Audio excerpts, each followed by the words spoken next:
आज के इस छोटे मगर युग परिवर्तनकारी कार्यक्रम में मेरे साथ मंच पर उपस्थित पंजाब के राज्यपाल,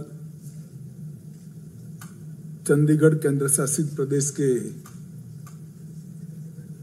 हमारे एलजी श्रीमान गुलाब चंद कटारिया जी, केंद्रीय गृह सचिव श्रीमान भल्ला जी, आसूचना ब्यूरो के निर्देशक श्रीमान तपन डेका जी, राजीव वर्मा जी सलाहकार प्रशासक चंडीगढ़, सुरेंद्र सिंह यादव जी पुलिस महानिदेशक, श्री सतपाल चौहान जी गृह मंत्रालय के महानिदेशक और आज के कार्यक्रम में आए हुए सभी गणमान्य अतिथि, आप सभी का आज मैं स्वागत करता हूं। मित्रों, मैं एक छोटे से कमरे में गया हूं जिसका क्षेत्रफल शायद 8 यार्ड भी नहीं था, मगर वो कमरे ने एक प्रकार से देश की आजादी में बहुत बड़ा योगदान दिया था। वो कमरा है गांधी आश्रम का एक कक्ष, जहां महात्मा ने नमक सत्याग्रह का संकल्प लिया था और उस वक्त किसी को मालूम नहीं था कि ये कमरे का महत्व देश की आजादी के इतिहास में कितना बड़ा होगा। वहीं से महात्मा गांधी ने नमक सत्याग्रह का संकल्प किया और निकलते वक्त कहा कि मैं साबरमती तभी आऊंगा जब देश आजाद होगा, वरना मेरा देह कभी साबरमती नहीं आएगा। और उस संकल्प ने हमारे इस राष्ट्र को आजाद किया। आज ये सभागार देखने में बड़ा छोटा है, उपस्थिति बहुत छोटी है, मगर मैं कल्पना कर सकता हूं 21वीं सदी का सबसे बड़ा रिफॉर्म लागू होने का साक्षी आज ये सभागार और आप सब बने।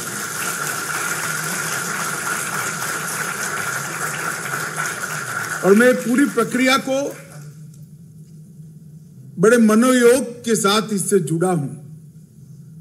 मैं बेझिझक कह सकता हूं कि जितने भी रिफॉर्म हुए हैं, इस सब रिफॉर्म में सबसे बड़ा रिफॉर्म 10 साल के बाद अगर कोई सिद्ध होगा तो 3 आपराधिक कानूनों के क्रियान्वयन का होगा।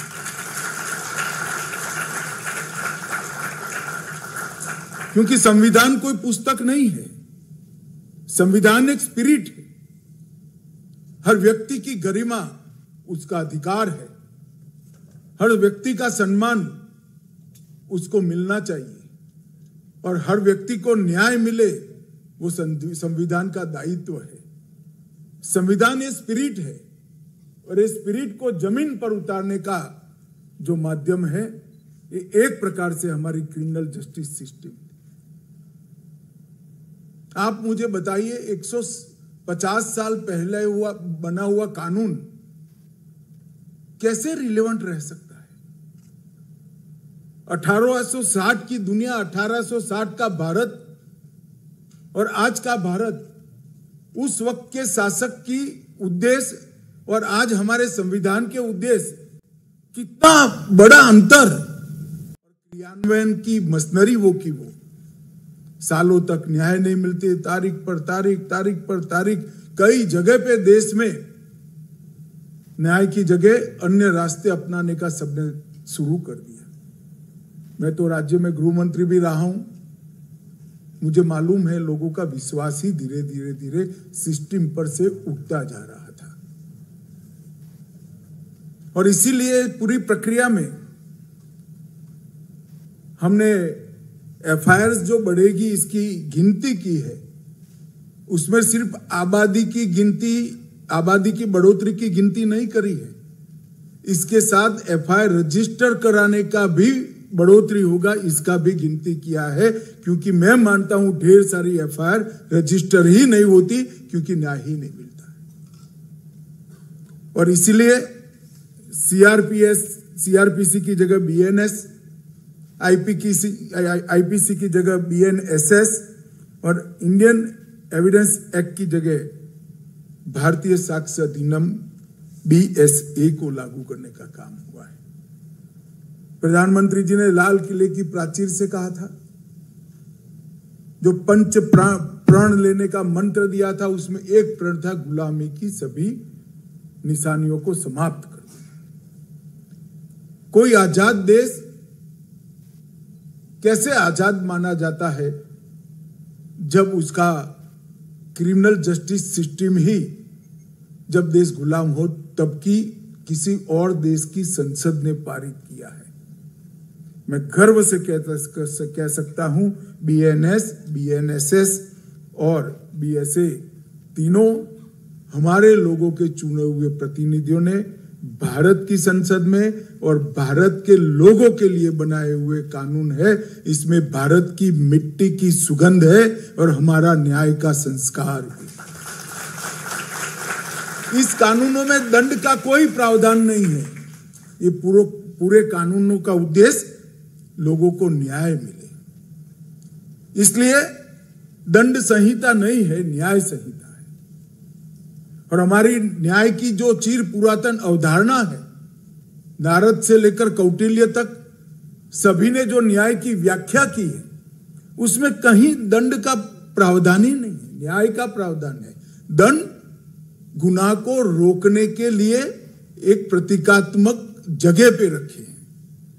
दंड के उद्देश्य से न्याय की अवधारणा नहीं की है, व्यक्ति को न्याय मिलने के लिए न्याय प्रक्रिया की अवधारणा की है। और मैं इसमें बहुत बारीकी से जुड़ा हूं। पहला शब्द लिखने से समारोह तक, अंतिम शब्द तक जुड़ा हुआ हूं। मैं कह सकता हूं इसको जो बारीकी से अध्ययन करेंगे, केवल और केवल न्याय का ही स्पिरिट आपको इसमें दिखाई पड़ेगा। आज यहां पर मैं जब इस कार्यक्रम में उपस्थित हूं, तब मैं आपको विश्वास के साथ कह सकता हूं, इसके संपूर्ण क्रियान्वयन के बाद समग्र संसार में इस सबसे आधुनिक, अगर कोई दंड की प्रक्रिया को हटाकर हमारी जो प्रक्रिया आएगी, आपराधिक कानूनों की प्रक्रिया आएगी, संसार में सबसे आधुनिक और टेक्नोलॉजी से युक्त प्रक्रिया हमारी होगी, कोई देश की। और इसके लिए गृह मंत्रालय ने अनेक स्तर पर ट्रेनिंग की व्यवस्था की, कौशल्य निर्माण का काम किया है।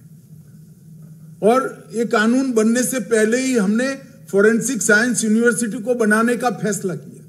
आज देश के 8 राज्यों में फोरेंसिक साइंस यूनिवर्सिटी काम कर रही है। वहां से फोरेंसिक एक्सपर्ट बाहर होना शुरू भी हो गए और 8 राज्यों में बनने की शुरुआत हो जाएगी। और सालाना 36,000 फोरेंसिक एक्सपर्ट्स देश को मिलेंगे, क्योंकि हमने इसमें एक प्रावधान किया है कि 7 साल और इसके ज्यादा हर सजा के प्रोविजन में FSL के विजिट को कंपलसरी किया है। जो मान्यवर गुलाबचंद जी ने कहा कि दोष सिद्धि का प्रमाण, सजा का प्रमाण बढ़ाना चाहिए, वो तभी हो सकता है कि मुंह जुबानी साक्ष्य की जगह टेक्निकल साक्ष्य आ जाएगा, तो न्यायाधीशों को भी न्याय करने में बड़ी सरलता रही जाएगी। और इसके लिए 5 वर्टिकल्स हैं, पुलिस, कोर्ट, FSL, जेल। इस सभी वर्टिकल्स के अंदर हमने ट्रेनिंग का काम किया है। एक डायरेक्टर ऑफ प्रोसिक्यूशन की रचना की है, जो अगर कोई अपराधी छूट जाता है तो अपील लायक केस है या नहीं केस है, वो अब वकील तय नहीं करेंगे, डायरेक्टर ऑफ प्रोसिक्यूशन तय करेगा। और संपूर्ण प्रोसिक्यूशन की प्रक्रिया का वो सतत मॉनिटरिंग करते रहेंगे। प्रोसिक्यूशन एक ऐसी पवित्र प्रक्रिया है जिसका थर्ड पार्टी मॉनिटरिंग बहुत जरूरी है। और एक डायरेक्टर प्रोसिक्यूशन नहीं होगा, जिला और तहसील तक इसकी पूरी श्रृंखला तैयार की है, इनके अधिकार भी तय किए हैं। मगर इस सबको अगर जमीन पर उतारना है तो टेक्निकल कॉम्पिटेंसी हमारे पूरे तंत्र की बढ़ानी पड़ेगी। इसलिए हमने गृह मंत्रालय ने शुरुआत से ही कुछ ऐप बनाना शुरू किया था। हमारा BPRND और क्राइम रिकॉर्ड ब्यूरो दोनों साथ में रहकर इसके पीछे कब के पड़े थे। आज ई-साक्ष्य, ई-समन, न्याय सेतु, और न्याय श्रुति, ये चारों ऐप का आज चंडीगढ़ में आप सभी के सामने लोकार्पण हुआ है। ये जो ई साक्ष्य है वो घटनास्थल की जितनी भी वीडियोग्राफी और फोटोग्राफी है वो सारी की सारी फोटोग्राफी और सारी गवाही ई साक्ष्य सर्वर पर सेव की जाएगी और तुरंत ही इसका सर्टिफिकेट कोर्ट में भी जाएगा, आईओ के पास भी पहुंच जाएगा और फरियादी के पास भी पहुंच जाएगा। इसके साथ ई समन, पूरे समन अभी आधी प्रक्रिया हुई है, कोर्ट से पुलिस स्टेशन तक का इलेक्ट्रॉनिक माध्यम से आने का हमने व्यवस्था कर दिया है। आने वाले दिनों में पुलिस स्टेशन से जिनको समन भेजा जा सकता है उसको भी इलेक्ट्रॉनिक तरीके से भेजा जाएगा। इससे ढेर सारी सुविधा तो होगी ही, मगर देरी को भी हम टाल पाएंगे। न्याय सेतु एक डैशबोर्ड है, वो इंटरलिंक्ड है, ये पांचों लिंब के साथ इंटरलिंक है। कोई भी इंफॉर्मेशन अपलोड होगी वो अपने पासवर्ड के साथ पांचों लिंब को उपलब्ध होगी। पहले सालों तक कोर्ट में एफएसएल के रिपोर्ट नहीं आते थे, ऐसे एफएसएल के रिपोर्ट बन गया होता था मगर फीस नहीं देते थे, तो पुलिस कई जगह भ्रष्टाचार से, कई जगह लेथार्जिकनेस से लेने ही नहीं जाते थे, देरी होती थी। अब एफएसएल ने अपलोड करना है जो सीधा कोर्ट के टेबल पर भी, न्यायाधीश महोदय के टेबल पर ही सीधा पहुंच जाएगा। वो भी डाउनलोड कर सकते हैं और पुलिस भी सीधी डाउनलोड कर सकते हैं। पुलिस, अस्पताल, फॉरेंसिक साइंस की लेबोरेटरी, प्रोसिक्यूशन, कोर्ट और प्रिजन, ये सारे न्याय सेतु के माध्यम से लिंक हो जाएंगे। तो एक अजीब प्रकार की लय हमारी न्यायिक प्रक्रिया में आएगी जिसमें कागज का स्थान ही नहीं होगा और देरी की जगह ही नहीं होगी। न्याय श्रुति, वो वीडियो कॉन्फ्रेंस से कई जगह से लोग कोर्ट में जाने की से डरते भी है। मैं भी कई बार कोर्ट में गया हूं, जो पुकार लगाते हैं वही बहुत अपमानजनक लगता है। न्यायाधीश साहब यहाँ बैठे होंगे तो उसको अन्यथा ना ले कोई। और 11 बजे जाओगे और 5 बजे कहेंगे कि डेट पड़ गया आपका, तो ढेर सारे लोगों को तकलीफ होती है।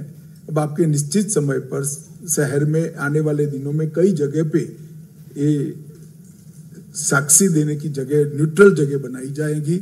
आज तो सभी कोर्टों में बनाई है, जहां से कोई भी कोर्ट, नजदीक के कोर्ट में आप चले जाओगे कहीं पर भी दे पाओगे। एफएसएल अपने यहाँ से दे देंगे, मेडिकल अस्पताल अपने यहाँ से दे देंगे, तो किसी को जाने की जरूरत नहीं। 5 मिनट गए, अपना साक्ष्य दिया, आधे घंटे में वापिस आ गए। तो इससे बहुत बड़ा फायदा होने वाला है। और मेरा आग्रह है पूरे सदन का कि ये जो साइबर इंटर्न बने हैं अपने साइबर स्वच्छता के लिए, ये साइबर सोल्जर के लिए आप सभी लोग एक बार ताली बजाओ, क्योंकि ये बहुत जरूरी है। और मैं बच्चों को कहना चाहूंगा कि आपने जो शुरुआत की एक दृष्टि से शौकिया करी है, मगर ये संस्कार है। समाज के लिए कुछ करना, समाज के लिए अपना समय देना, जिसमें मुझे कुछ फायदा नहीं है ऐसी एक्टिविटी करना, यही व्यक्ति को बड़ा बनाती है। एक बहुत बड़े विचारक ने स्वामी विवेकानंद को पूछा कि स्वामी जी, ज्ञान के तो कितने सारे पहलू हैं, संगीत का भी ज्ञान है, विज्ञान भी ज्ञान है, भाषा भी ज्ञान है, न्यायशास्त्र भी ज्ञान है, व्याकरण भी ज्ञान है, अवकाश का भी ज्ञान होता है, तो ज्ञान किसको माने? ज्ञान की व्याख्या क्या? तो स्वामी जी ने कहा, जो व्यक्ति पर, स्व पर से पर का विचार करता है वो ज्ञानी है। अपने अलावे बाकी लोगों का विचार करना, इससे बड़ा ज्ञान कोई नहीं है। और आज आप लोगों ने इसकी शुरुआत की है। और मैं मानता हूं जब आदत पड़ती है तो जीवन भर, युवा अवस्था में जो आदत पड़ती है वो चालू रहती है। और मैं चंडीगढ़ पुलिस को भी अभिनंदन देना चाहता हूं कि आपने 3 बैच होकर कुल 1200 छात्रों को इसके साथ जोड़ा है। मित्रों, ये तीनों नए कानून जो आए हैं, इसमें ढेर सारी परिवर्तन आज की हमारी न्यायिक व्यवस्था में किया है। इलेक्ट्रॉनिक माध्यम से आप एफआईआर दर्ज कर पाएंगे। जैसा मैंने पहले कहा, 7 साल और ऊपर के अपराधों के लिए फोरेंसिक साइंस को कंपलसरी कर दिया है। मॉब लिंचिंग के कठोर प्रावधान करे हैं। जो भाग जाते थे और वर्षों तक केस लंबित होते थे, भगोड़ा घोषित होने के बाद उनकी अनुपस्थिति में भी ट्रायल चल जाएगा, उनको सजा भी होगी। उनको अपील करना है तो कानून के सरेंडर करे और हाई कोर्ट में जाए। मैं आज उदाहरण देना चाहता हूं, इस देश को झंझोड़ कर देश के बाहर भाग जाने वाले कई लोग कानून की रीच के बाहर है। अब अगर कोई ऐसा प्रयास करेगा तो दुनिया के किसी भी कोने में होगा, यहाँ पर सजा होगी।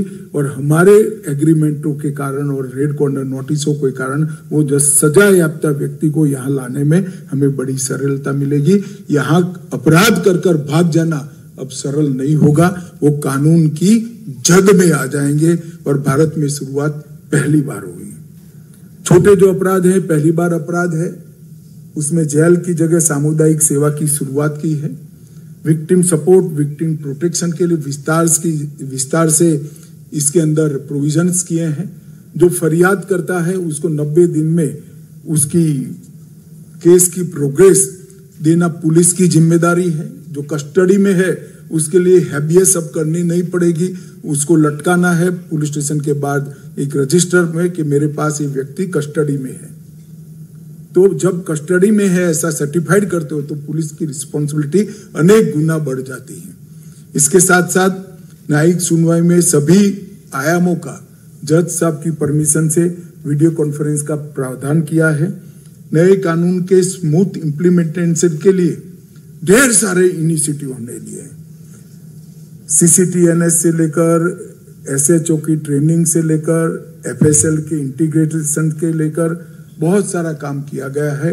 और टेक्नोलॉजी को ये पूरी सिस्टम का मुख्य स्तंभ बनाया गया है। चंडीगढ़ की ही मैं बात करूं तो 22 IT स्पेशलिस्ट इन्होंने रख लिए हैं, 125 डाटा एनालिस्ट रखे हैं, 160 नए कंप्यूटर लिए हैं, 2 वेब कैमरा, सभी थानों में 1 स्पीकर और 2 वेब कैमरा लगे हैं, 170 टैबलेट, 25 मोबाइल फोन और 144 नए IT कांस्टेबल भर्ती करने का काम सिर्फ चंडीगढ़ में हुआ है।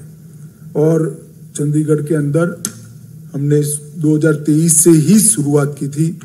चंडीगढ़ में देश में सबसे पहला अगर कोई यूनिट होगा, एडमिनिस्ट्रेटिव यूनिट होगा हमारा, तो ये UT बनेगा जिसमें 100% कानूनों का इम्प्लीमेंटेशन हो जाएगा।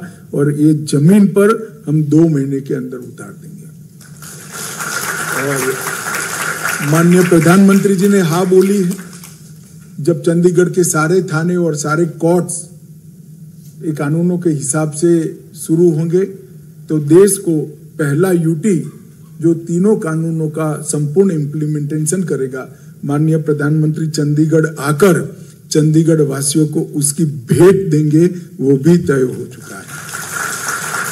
भाइयों बहनों, मैं हमेशा जहां भी जाता हूं तब कहता हूं, नशे के खिलाफ हमारा अभियान ये सरकारी अभियान नहीं है। हमारी नई पीढ़ी को नशे की लत से बाहर निकालने का है। और जो लोग नशे की गिरफ्त में आ गए हैं उनकी शर्म दूर कर उनके परिवारजनों की शर्म दूर कर उनके अभिभावकों की शर्म दूर कर एक बीमारी है जिसका इलाज करना चाहिए। इसके लिए जागरूकता फैलाना चाहिए। ये हमारे जितने भी नए युवा साइबर स्वच्छता के काम में लगे हैं, इनको भी मैं अनुरोध करता हूं कि साथ साथ में नशे का उन्मूलन का काम भी आप हाथ में लीजिए।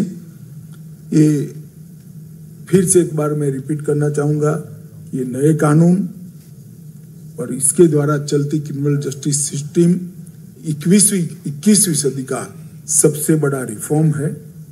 टेक्नोलॉजिकली हम पूरी दुनिया में सबसे आगे होंगे जब ये कानून पूर्णतः इंप्लीमेंट होंगे।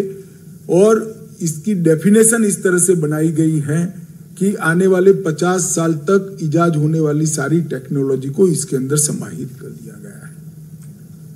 मानो हम ई डॉक्यूमेंट्स, अब इसकी डेफिनेशन बन गई, कानूनी मान्यता आ गई, तो फॉर्म कोई भी बदल जाएगा, प्रकार कोई भी बदलेगा, टेक्नोलॉजी कितनी भी अपग्रेड होगी, वो ई डॉक्यूमेंट ही माना जाएगा। गैजेट्स बदलते जाएंगे, सॉफ्टवेयर बदलते जाएंगे, इंस्ट्रूमेंट बदलते जाएंगे, परंतु डेफिनेशन वो की वो रहेगी। इस दृष्टि से इसको बनाया है और आज संविधान की स्पिरिट के हिसाब से सिटीजन सेंट्रिक के कानून बनाए हैं और मैं पूरे विश्वास के साथ कहता हूं, इनका संपूर्ण इम्प्लीमेंटेशन होने के बाद हमने कई जगह न्यायिक प्रक्रिया पर भी कुछ मर्यादाएं डाली हैं। इसके कंप्लीट इम्प्लीमेंटेशन हो जाने के बाद किसी भी फरियाद पर 3 साल में सुप्रीम कोर्ट तक जजमेंट आ जाएगा। इस प्रकार की टाइम बाउंड व्यवस्था हमने इसके साथ की है। मित्रों, इसमें जितनी बड़ी जिम्मेदारी गृह विभाग और राज्य सरकारों की है, एफएसएल न्याय के साथ जुड़े हुए हमारे सारे न्यायाधीशों की है, प्रिजन के लोगों की है, इतनी ही बड़ी जिम्मेदारी समाज के अंदर इसकी स्वीकृति के लिए जन जागृति लाने की है। और मेरा अतः इस कार्यक्रम के माध्यम से चंडीगढ़ के नागरिकों से अनुरोध है कि हम इस कानून के बारे में जो भ्रांतियां फैलाई जाती हैं, इसके लिए अधिकृत रूप से स्पष्टता मांगे।